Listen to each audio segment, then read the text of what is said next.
है पुराना नगर गांव में मीठा नाम का एक आदमी अंडा ऑमलेट का काम करता था। वो अंडे में हरी मिर्च, प्याज और लाल मिर्च डालकर खुशबूदार अंडा बनाया करता था, जिसकी कीमत 50 रुपए थी। मीठे भाई अंडा बना दो, जल्दी ना फोड़ना, जल्दी बहुत पसंद है। कल आपने जल्दी फोड़ दी थी ना, तो कसम से खाने का बिल्कुल भी मजा नहीं आया। हाँ, कल अंडे पकाते हुए चम्मच जोर से लग गया था, इसलिए जल्दी फूट गई। तुम टेंशन मत लो, अब जल्दी नहीं फूटेगी। ठीक है मीठे भाई, मैं बैठ जाता हूँ, आप फटाफट आमलेट बना दो।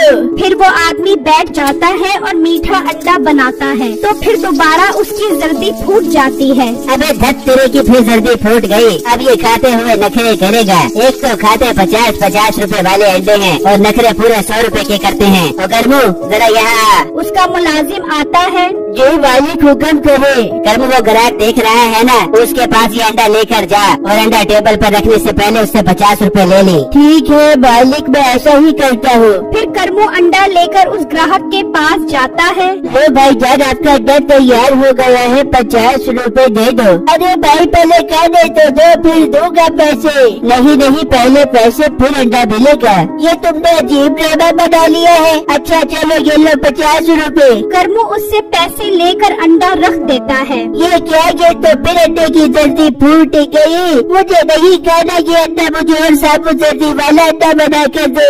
और हेलो, ज्यादा नखरे करने की जरूरत नहीं है। आई बात समझ, अंडे कोई दरख्तों पर नहीं लगे हुए जो तोड़ कर तुझे बना कर देता रहूं। नहीं, मैंने तुम्हें साबुत जल्दी वाले अंडे के 50 रुपए दिए हैं। और मैंने फूटी हुई जल्दी के 50 रुपए लिए हैं। खाना है तो खा, वरना यहाँ से निकल जा मेरा वीर। ठीक है, मैं नहीं खाता और आइंदा के बाद तुम्हारी दुकान पर नहीं आऊंगा। ये कहकर वो ग्राहक गुस्से में चला जाता है और मुलाजिम को मालिक के इस रवैये पर बहुत दुख होता है। शाम में जब वो घर पहुंचता है, आगे मेरे बेटे कुछ लाया है खाने के लिए। नहीं माँ, मैं कुछ नहीं ला सका, मालिक ने तनख्वाह ही नहीं दी। तो भाई तुम मुझसे पैसे मांगोगे तो ही वो तुम्हें पैसे देगा ना। भाई मैं रोज ही उससे पैसे मांगता हूँ, वो रोज ही कहता है कि कर लेना। भाई तुम एक काम करो, कल उससे पैसे मांगना, अगर वो पैसे ना दे तो कहना कि अब मैं काम नहीं करूँगा जब तक आप मुझे पैसे नहीं दे देते। तुम देखना वो डर जाएगा और तुम्हें फौरन पैसे दे देगा। हाँ भाई, मेरे अलावा तो उसके पास काम करने वाला कोई नहीं है, मैं ऐसा ही करूँगा।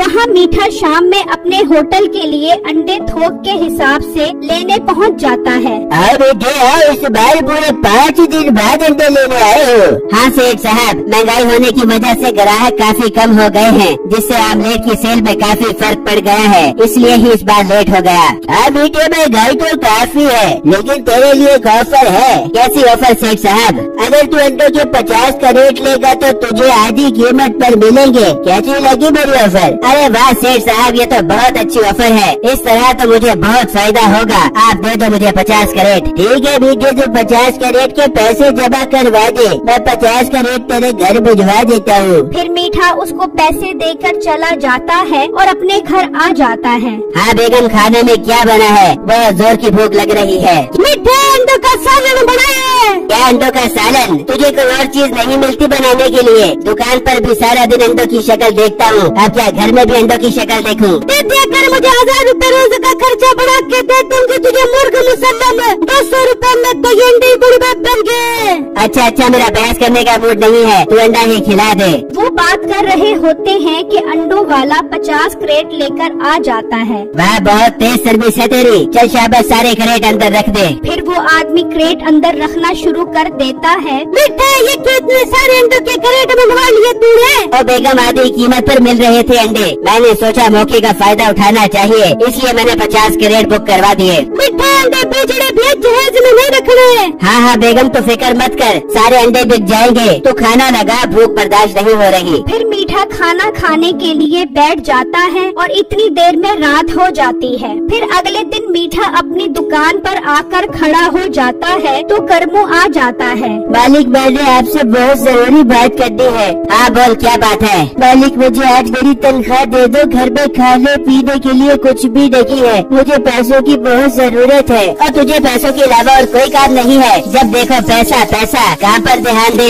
इतनी मेहनत करके पैसा खुद चल कर तेरे पास आए। मालिक मुझे आज हर सूरत पैसे चाहिए, वरना मैं काम पर नहीं आऊंगा। ठीक है ना, काम पर मुझे बंदों की कमी नहीं है, तू मेरा भी छुट्टी कर, अब मुझे तेरी कोई जरूरत नहीं है। करमू ये सुनकर बहुत उदास हो जाता है। और हाँ, घर जा वहाँ से 5 कैरेट अंडों के उठा ला, फिर तो मेरी तरफ से फारक है। करमू उदास होकर वहाँ से निकलता है और मीठे के घर आ जाता है। मालकिन मुझे मीठे भाई ने भेजा है अंडों की कैरेट लेने के लिए। अंदर बढ़िया जाके उठा ले। करमू अंदर आता है तो काफी सारे अंडों के क्रेट देखकर हैरान रह जाता है। अच्छा, तो इसने मेरी तनख्वाह के पैसों से अंडे की कैरेट जमा किए हुए हैं। ये सारे अंडे अगर मैं ले जाऊँ तो मेरी तनख्वाह के पैसे पूरे हो जाएंगे, मगर अंडे लेकर कैसे जाऊँ? अगर उसकी बीवी को शक हो गया तो वो मीठे को बता देगी। मैं 5-5 कैरेट करके ले जाता हूँ। फिर करमू 5 क्रेट उठाता है और वहाँ से ले जाता है और अपने घर आता है। ये क्या भाई, तुम्हें कहा था तुम अपनी तनख्वाह लेकर आओ, तुम अंडों के कैरेट उठा लाए हो। भाई मैंने उससे पैसे मांगे थे, वो पैसे देने के लिए तैयार ही नहीं है, इसलिए मैं उसके कैरेट उठा लाया।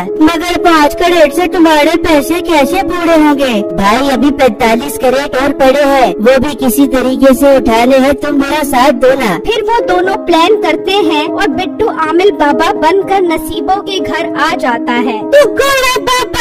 मैं आमिल बाबा हूँ, तुम्हारे घर के सारे हालात जानता हूँ। तुम बहुत परेशान हो बच्चा, घर में तुम्हारे खाने के लिए अंडों के अलावा और कुछ नहीं है। बाबा जी तुम तो बहुत बच्चे में हो। बाबा जी मेरे पास बहुत सारे पैसे कहाँ से आएंगे, जरा मुझे तो बता दो। बिट्टू नसीबों को बातों में लगाता है और उसका भाई अंदर से 10 क्रेट उठा लेता है और वहाँ से चला जाता है। ठीक है बाबा जी, मैं ऐसे कर बैठूंगी, आप कल दोबारा आना मेरे पास। फिर बिट्टू वहाँ से चला जाता है और अपने घर आ जाता है। हाँ भाई, तुम सारे कैरेट उठा लाए वहाँ से?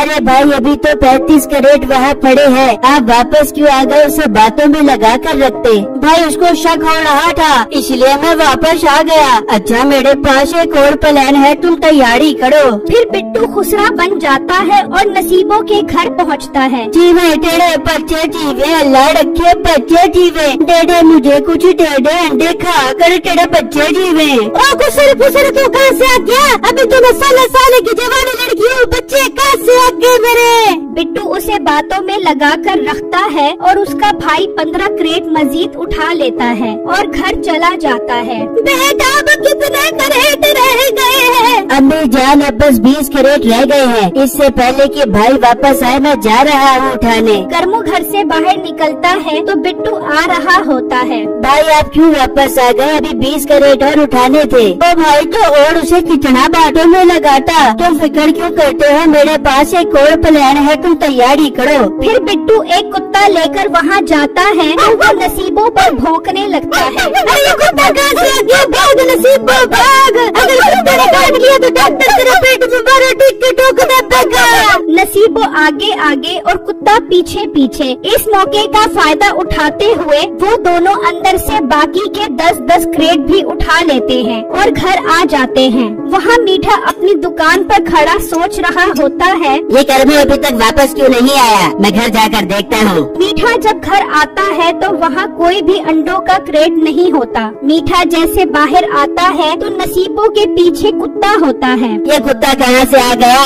भाग मीठे भाग। अब नसीबो और मीठा आगे आगे और कुत्ता पीछे पीछे। नसीबो सारे अंडे कहाँ चले गए? मीठे अंडों को छोड़ कुत्ते को रोक, वरना डॉक्टर के पास जाना पड़ेगा। वो भागते भागते मीठे की दुकान तक आ जाते हैं और जोर से उससे टकराते हैं तो उसकी सारी दुकान तबाह हो जाती है। इस मौके का फायदा उठाते हुए बिट्टू और उसका भाई अगले दिन से ऑमलेट की दुकान खोल लेते हैं और एक अंडे की कीमत सिर्फ 30 रुपए रखते हैं, जिससे उनकी दुकान पर ग्राहकों की भीड़ लग जाती है।